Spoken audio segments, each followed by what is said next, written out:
Good morning. Good morning. It is Thursday, April 4th. It's 8 a.m. though. So I know we're probably not used to this. We're probably not used to this. I am late, but here we are. We're going to get it done. Sometimes you have those days where you got to show up when you get up. All right, certified doers, because we don't stop stuff from getting done. I'm Jackie Glass, Mama, Navy vet, certified doer, and the laced up legislator for the House of Delegates, 93rd District, coming at you this morning for the morning dew. So happy to have you all here. We're going to roll through it. There's a lot going on in April, a lot of support, a lot of things that I think I'm going to need your help though. I'm gonna need all the help that I can get over the coming weeks as we prepare for getting ready to start actually doing legislation and working with groups and wrapping up all the new laws that'll come into effect on July 1st. So the ticker across the street screen sort of has all the information on upcoming dates, and I'll roll through those as well. If you have a person, place, thing, or that you're doing, please don't hesitate to drop it in the comments. Starting with, I'm going to roll through all of the things that we have coming up this week. If you got something, again, I'm asking you to go ahead and drop it in the comments. If you got something you want to share, question, comments, remember this time is for you. Not even though we're an hour behind, this time is for you, and don't hesitate to drop in the comments. All right, so first of all, I have a virtual doer update that is going to be happening on April 9th, Tuesday, April 9th at sharply at 7. So this is not a town hall. On a town hall, I typically take more time, and that's where I just listen. Town halls is where your elected folks or whoever is having them should be receiving information. This is just an update for me to provide information. So really going into detail, laying the land about what we're going to be doing as certified doers. Anybody that is new to being a doer, anybody that wants to join the team of doers, this virtual update is going to tell you, like, all right, doers, like, this is how we're going to be getting stuff done this year. Here's where I need you. If there's any way that I can be supportive to help you, help your community, here's how we're going to be able to connect. So just reconnecting the dots, reconvening, pulling things together. So that is going to be Tuesday, April 9th. Virtually. You can sign up. I think there should be a link on the website, and I will make sure that I update the link tree on Instagram today. As a matter of fact, I may just go ahead and update all of the links here on this live for you all to be able to sign up for the Doer Virtual Town Hall. That's number one. Number two, there is a VA, and I'm just making sure I'm saying this correctly, on the calendar. If you are a veteran, there's a woman by the name of Sonia Smith. Shout out to Sonia Smith. She used to be the Secretary of Veteran Affairs for New Mexico, but she's from the area. She's back home, and she's putting in work.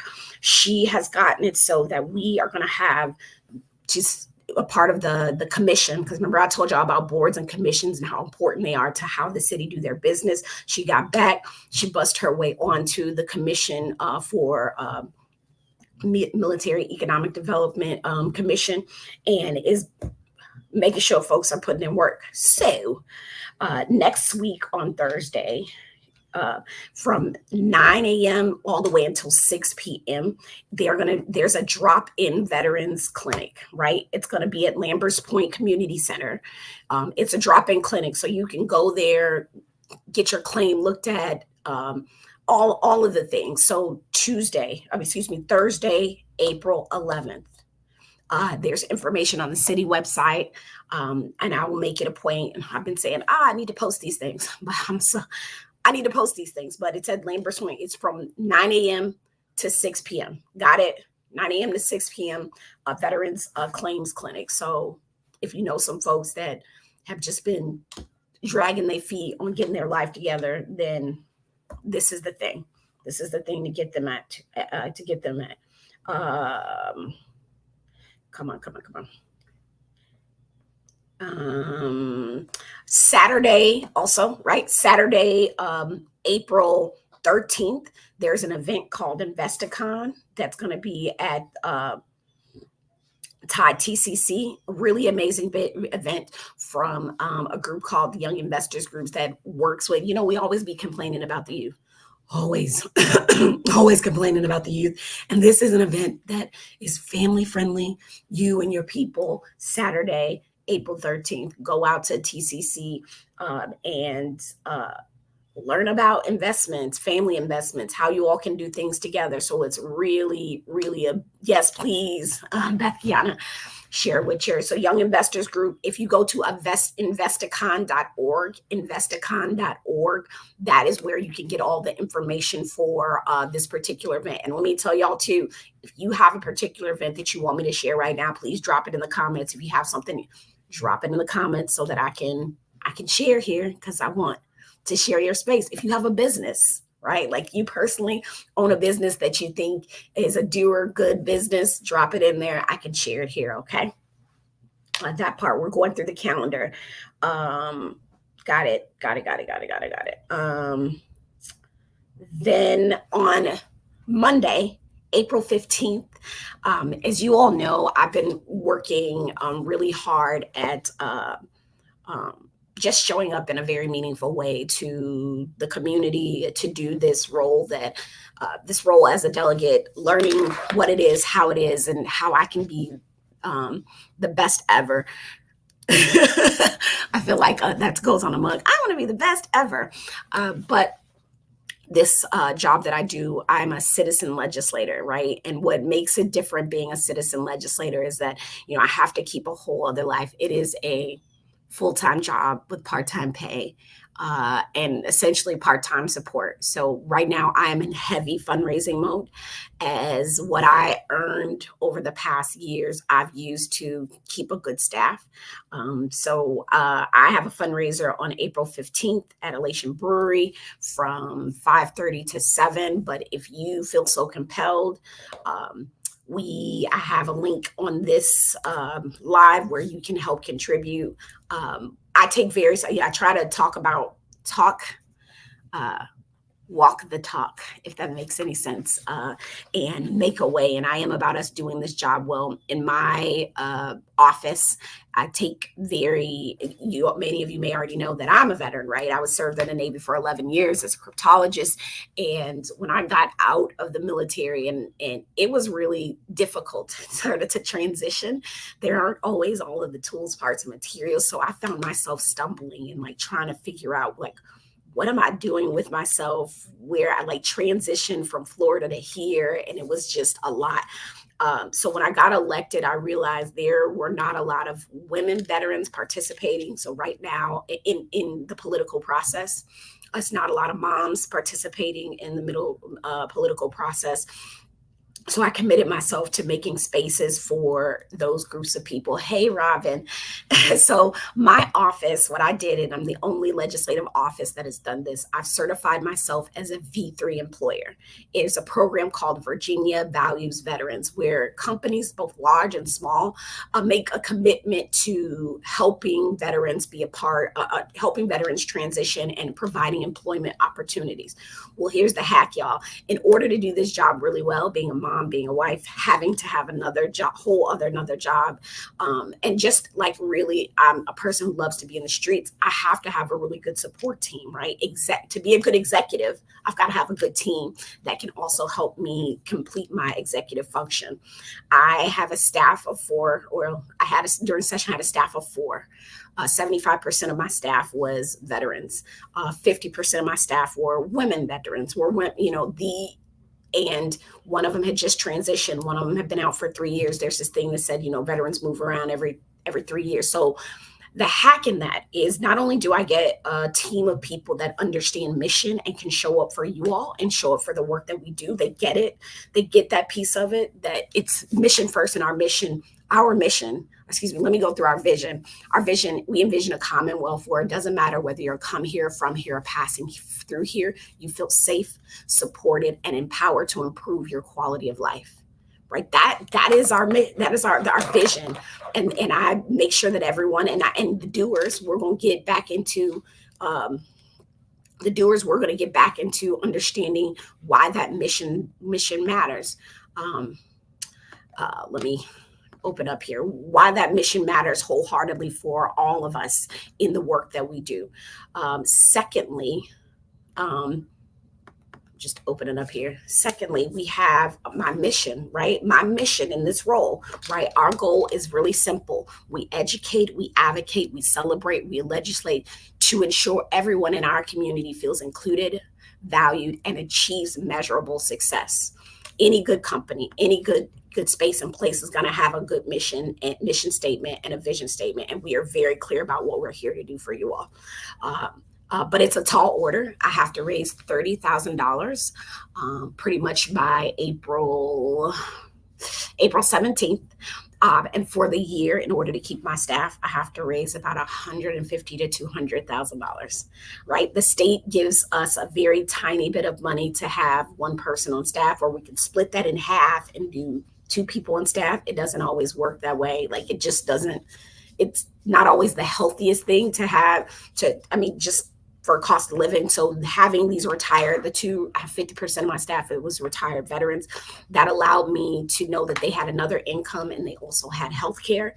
And then they are willing to take a smaller salary to be a part of a mission-driven thing. And I hope that they are able to move on into whatever that next thing of life is for them. So I'm asking for your help. I would love it. The link is in the bio on how you can contribute. If you like, hey, I can't do a whole bunch, but I can give you $10 a month. Great, I'll take it. We'll take it, because we also have operational things that we do to keep ourselves up to date and on the rise with you all. Okay, so there's that piece. So that is April 15th is the fundraiser. Now the big date for some of you all is April 17th. April 17th, I will be back in Richmond. Yes, April 17th, I will be back in Richmond. This is the date, y'all. This is actually the big date is next week. Monday is the last day that the governor can act on any legislation. So by next week, you all, we will 100% know what action is being taken on what bills. I found out this week that I think 3 more of my bills got signed. A compact for physician assistants, a compact that I did. Oh, I'm saying a compact, like you guys don't know. Like I never want to make assume that everybody knows what the heck we're talking about. I did a sloth of bills, probably about 3 or 4 bills that are called compacts, COMPACT, compacts that would allow people in certain professions to be able to come here. If they've licensed themselves in other states, they'll be able to come here and get licensed, and their license will be honored right away. It's so weird for some spaces where it's like, if you're licensed for one place, you have to renew your license, or you have to what do you call it? You have to go to the next state and get your license. That's severalfold. A lot of these roles are women driven heavy and military family driven heavy. So I did a compact for cosmetology. So now cosmetologists, if they pay to join into the compact, then their license will have that will be valid in all of the states that are in the compact. So cosmetology, physician assistants, social workers is a big one. I feel like there's one more. Cosmetology. It'll come to me. I had like a lot of bills, but we're doing that because we want people to be able to come here and get to work, right? We want them to be able to come here and get to work. Oh, I love this. So Elizabeth, you are 100% right. Talking about, fundraising. I'm trying to love it. But as we say to each other all the time, and I appreciate Elizabeth, no money, no mission. And you guys heard our mission. And I'm going to say it again, because I think we all need to understand having a good mission makes for good people, right? Our mission is very simple: to educate, advocate, celebrate, legislate, ensure to our community, to ensure you guys feel included, value, and achieves measurable success, right? We got to see it. I don't want you to just make me feel good. I want to see it do good. And there's that piece, right? So thank you for that, Elizabeth. Absolutely true. No money, no mission. So as I was saying, I did have 3 bills communicated back on the 17th. We will be going through all of the vetoes. I think we're up to like 77. No, not 77.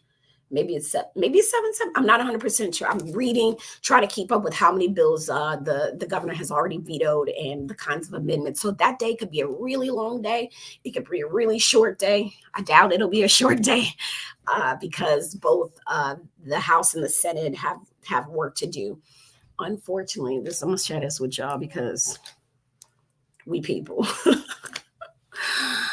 April 17th is my daughter's birthday. She'll be turning 13. And so I'm trying to figure out how I'm going to do a good mom business on that day. So she turned 7. So she turned 13 on the 17th. And then my son, the evening of April 17th, has a lacrosse game. And my mind is hoping, my mind is like, please let us get through our work fast. So one, I can love on my newly full fermented teenager. And then the second is so that I could be obnoxious at my son's lacrosse game. So hope for the best for me, please. Hope for the best. That's the nature of the balance. Oh, Mason Soul Norfolk says, Mason, I hope I'm saying it right.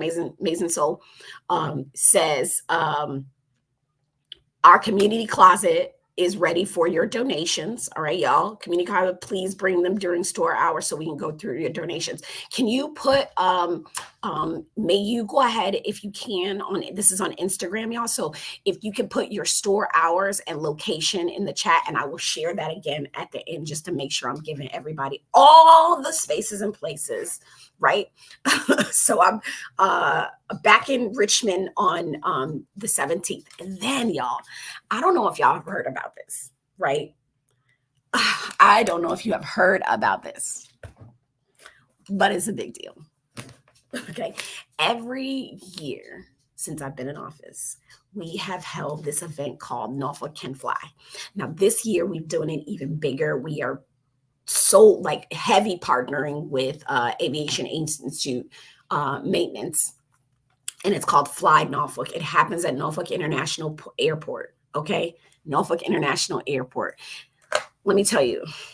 So what happens is it's like we want to see all kinds of people, women, people of color, people with different abilities getting into the world of aviation. My husband is actually air traffic controller. That is what inspired this, like seeing him in his field. He's one of very, very few people like him come through the field. And I know that sometimes in this work that can be very lonely. And so we are encouraging all kinds of people to explore the world of aviation. We will have virtual reality there. We will have a food truck. We will have a DJ. We will have drones. We will have pilots that are pilots of different that speak very different languages. We will have Spaceport is going to be there. It happens in a hangar, and let me set the stage for you, right? So it happens in a hangar at Signature, the Signature side of the. I almost said it right. Okay. It happens at Norfolk International, and we have folks that fly in with their aircraft. They fly in, they park their aircraft along the opening of the hangar bay, and you can get inside of their aircraft. One of the guys that's coming, and I think if you haven't seen it already on Instagram or on your Facebook, your reels, his name's Andrew. He's been a huge aviation Andrew. I love it. He has been a huge part of helping us put this together from the beginning. He home built his aircraft. It has a snowmobile engine in it. Okay, he flies that bad boy in. So if you have a curious kid, if you'll have opportunity to career change. We've had people join the Navy because of this. We've had people career change, like come here and get connected to the people to shift careers into aviation, because I know we're in a time where everybody's trying to find their place in space. So it's workforce development, career opportunities, there's school opportunities here, and there are just fun. So come on. And that is Saturday, April 27th from 10 to 2 p.m. At Norfolk International Airport. Do not go to the airport where they drop people off and pick people up.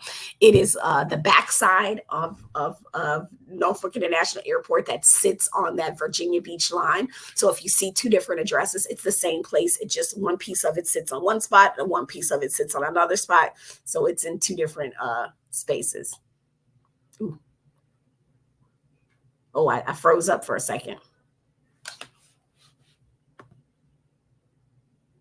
Let me make sure. I feel like y'all, am I freezing up? Make sure this internet is right, because we had this issue with my team yesterday. I'm gonna make sure I get in my hotspot.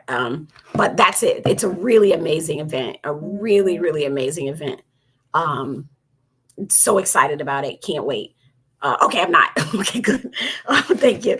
Really amazing event. Hope to see you there. So now I'm gonna go through the comments. I'm just thinking if there's anything else. The biggest thing for me is like I'm fundraising my butt off until April 17th. I would love your support. What else? I am have these events, right? So we've got the Doer update be there. Everything's scrolling across the bottom of the screen. So if you can see that, I don't have to rehash all of that out. All right. So yes. I'll take this comment first from Barry Hicks. So Fly Norfolk, STEM Southside Academy, need children, Norfolk Public Schools. Yeah.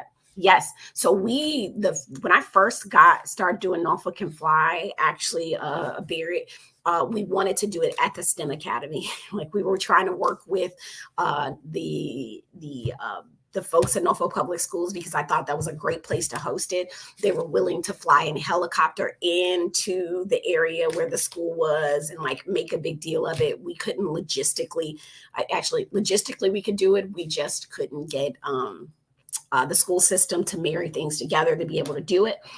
We do have lots of school systems that have come to the event. My goal one year is to be able to bus some Norfolk Public School students there. It saddens me because also at InvestiCon, right? InvestiCon, I told you guys that's happening on the 13th at TCC. We've got kids from two other public school systems that are coming to that event, but we couldn't connect the dots with Norfolk Public Schools. At Norfolk Can Fly, every year we've had students from Portsmouth public schools that have come. Their ROTC groups and things like that have come. We even had kids from St. Mary's, right? The children's home for the differently able children. They even came, and it's been really unfortunate and saddening to not be able to get our own school system there for one reason or another. But I do think we send a letter to the school systems and the colleges. So I think Hampton might be there. I don't know if we've confirmed them, and a couple other college systems and stuff to be there, but I want our Norfolk Public School students to be able to be a part. I genuinely want them to be able to be a part of it. And you're absolutely right. Like, we have to, and it is just getting the system together to be able to to not only receive help, but seize opportunities that come in front of us. Yep, we do. I want them. My heart, like, I hate saying that out loud. I hate saying that out loud, but it is the truth. And it's unfortunate. And one of our partners has tried to work with the school system to no avail. And it's disheartening. But know that there are things that are coming, right? Like, I say that very, like, not as a defeat from a defeatist place, to say that we are working our way to be good partners, and have some personal accountability for what is or is not happening within our school system. And there is more to follow. I'm just making sure I take the necessary steps to make it be teamwork and not just, Jackie rail against the school. So we're working, I assure you. All right, I'm going back into the comments. I have several up here. So for the Avo, your daughter will be 34 on April 17th. Look at those Aries, those fire signs. So I told everybody I'm missing my daughter's birthday. I'll be in Richmond. So sad. I am.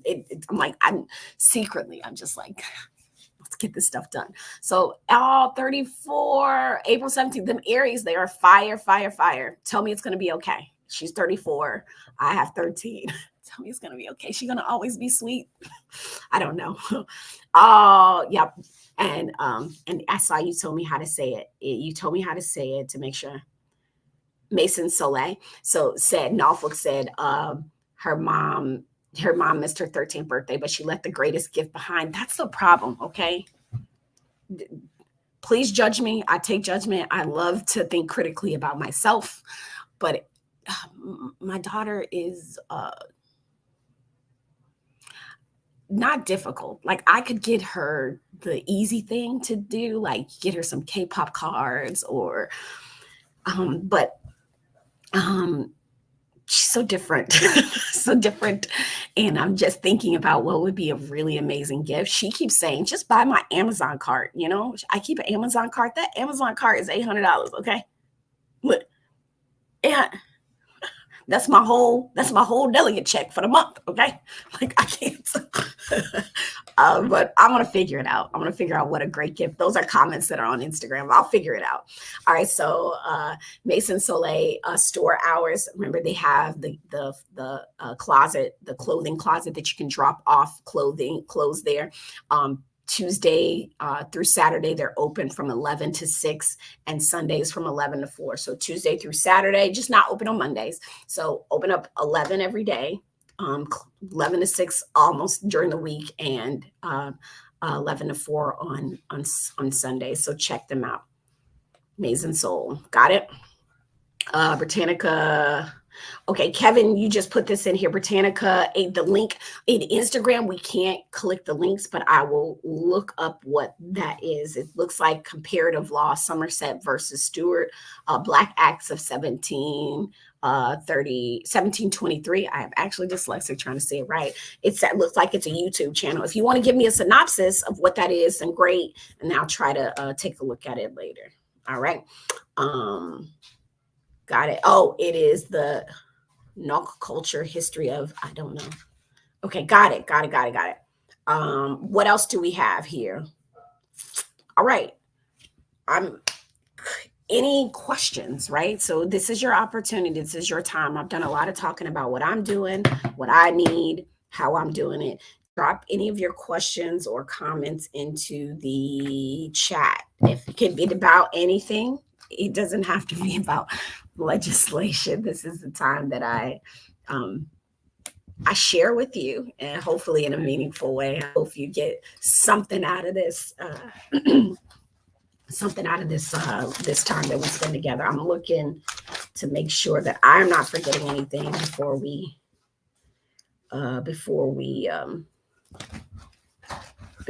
move forward.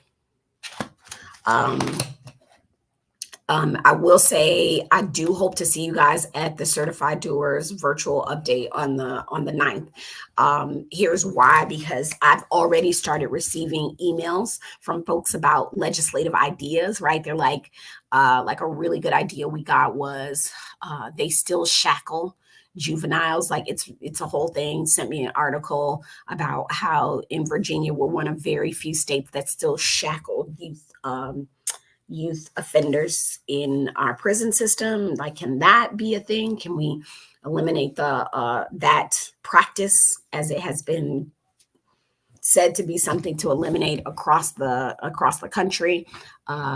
We've gotten, I'm trying to think of some other ideas that have come to us. Oh, second chances for youth offenders, really doing some second look legislation for youth offenders. Many things, right? So each of you respectively are experts at something, and don't tell me you're not, because you are. You are an expert at something.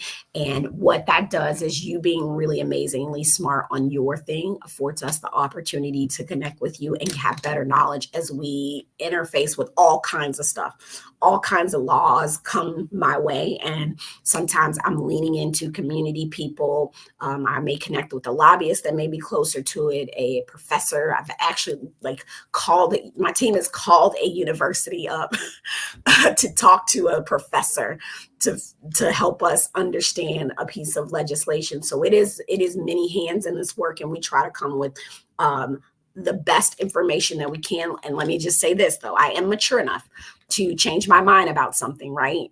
That happens. I've voted for things afterwards, had some people come my way and say, hey, you got to consider this, this, and this, and this. And I'm like, okay, let me do some homework. And I say, you know what? I actually agree.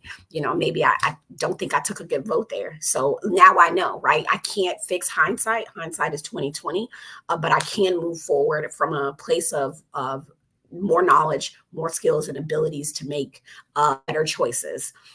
As a reminder to you all, whether I'm your representative or not, remember that we live in a constitutional democratic republic, okay? Let's say that we don't live in a democracy, we live in a constitutional democratic republic. What this means is that we have a constitution, a document that says that we can democratically select people, select representatives to represent us, the republic, right? So like constitutional democratic republic, you all, if this was a democracy, we'd be all making all the decisions about all the things. But we do not do that. You all, based off the Constitution, have the right to select your leadership, the people that will represent you. And so when you ask these people to represent you, that doesn't mean that you always have to, like, you're trying to live your life, right? I get that.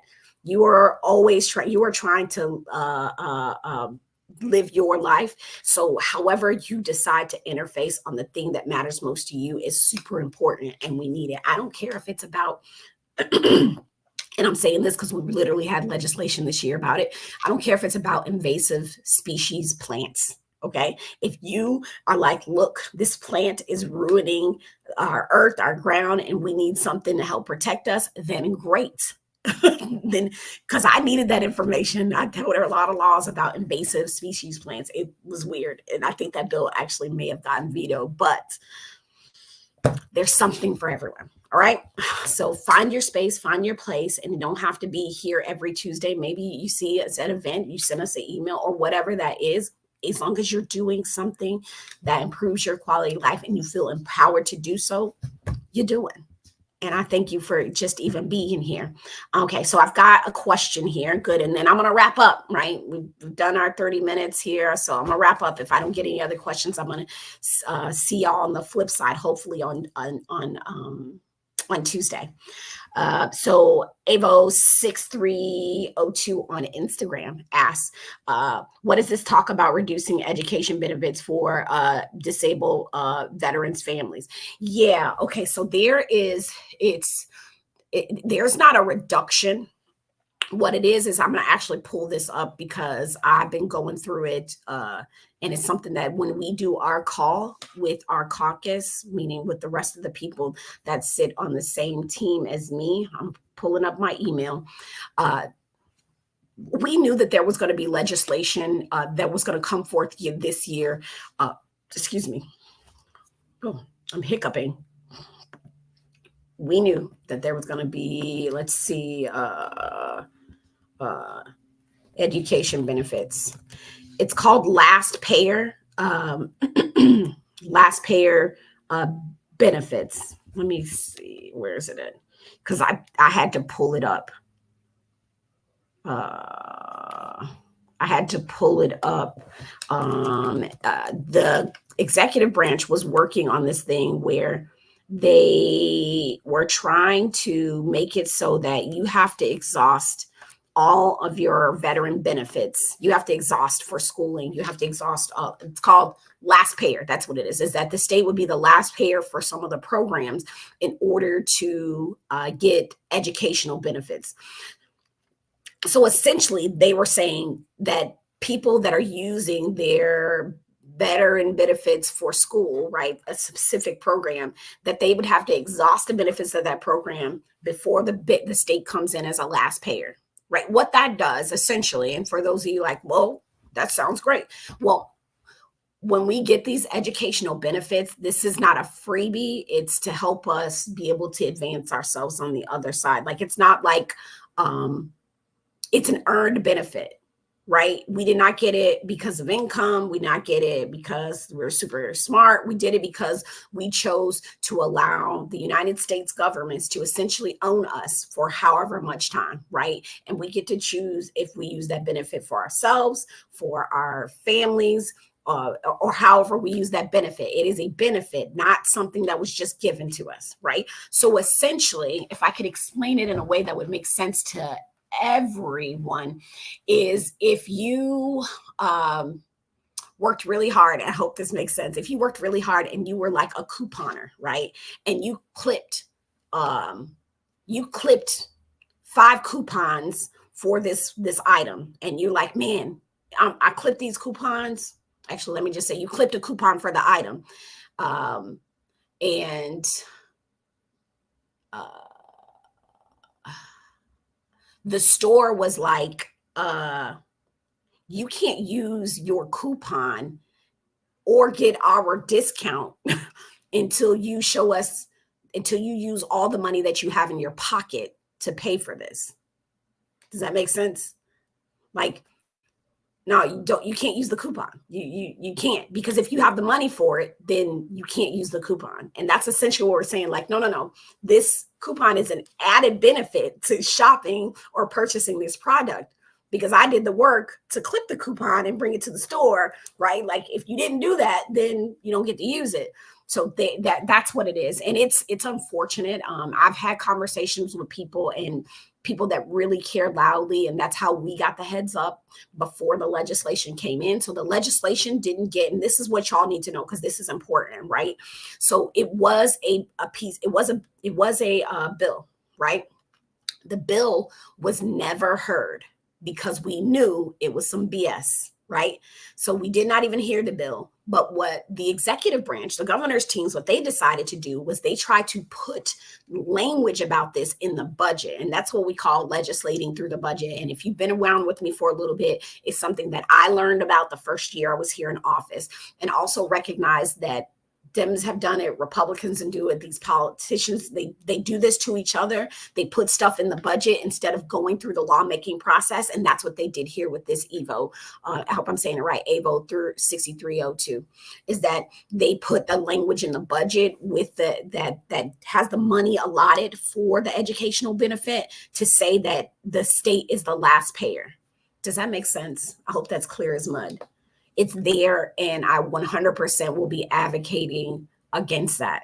I will get our people prepared, get our folks on my side, also the other veterans across the General Assembly, aware and on notice that this is unacceptable. Y'all, to be quite honest, and I'm going to use the veterans piece as an example. Right? As an example, this is not the whole thing, but this is about representation and being present and why it's important.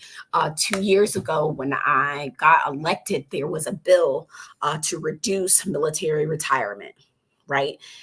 They were going taxable income on military retirement. And we go through the process and we're getting ready to vote on it, like final passage, final whatever and the compromise between the House and the Senate was they put an age limit of 55 years on it, right? Like there was it was like saying that you would get the tax benefit, but you have to be 55. Whereas if we're trying to keep veterans here because they're spending money here and that's good for us economically, but we're losing them because they can go other places where they're not taxed. Most veterans, the average age that they get out of as an enlisted person is 40, and the average officer is 42. So that made no sense. That made no sense to put an age cap. That means the veteran that's working for me, the woman who had just retired 3 years ago, would have to wait another 10 years to even get this benefit. And she's still like says, like all my shipmates ask me, why are you in Virginia? Like, why are you even there? And I ended up bringing it up. No one, not to say, no one really paid attention to me. I'm gonna be honest. It kind of hurt my feelings because I was new to this, like new to, y'all know I didn't do party politics and all that stuff. And I felt like unheard by everyone about it. So I did a floor speech, and you can check it out on YouTube. And I pretty much was like, yo, this is effed up. Like, who are you all trying to keep here? What we have is elitism and veteran commitment, meaning those guys who have who are making the top tier, right? So it's like $40,000 was the taxable income, right? So 50 up to 4. If you're making 40K in military retirement, you're doing all right. Okay. Like you're doing all right. But we also have veterans that are food insecure. We have all these things. So what are we even doing? After that vote, after they passed it, I voted against it. I voted against the bill as it stood.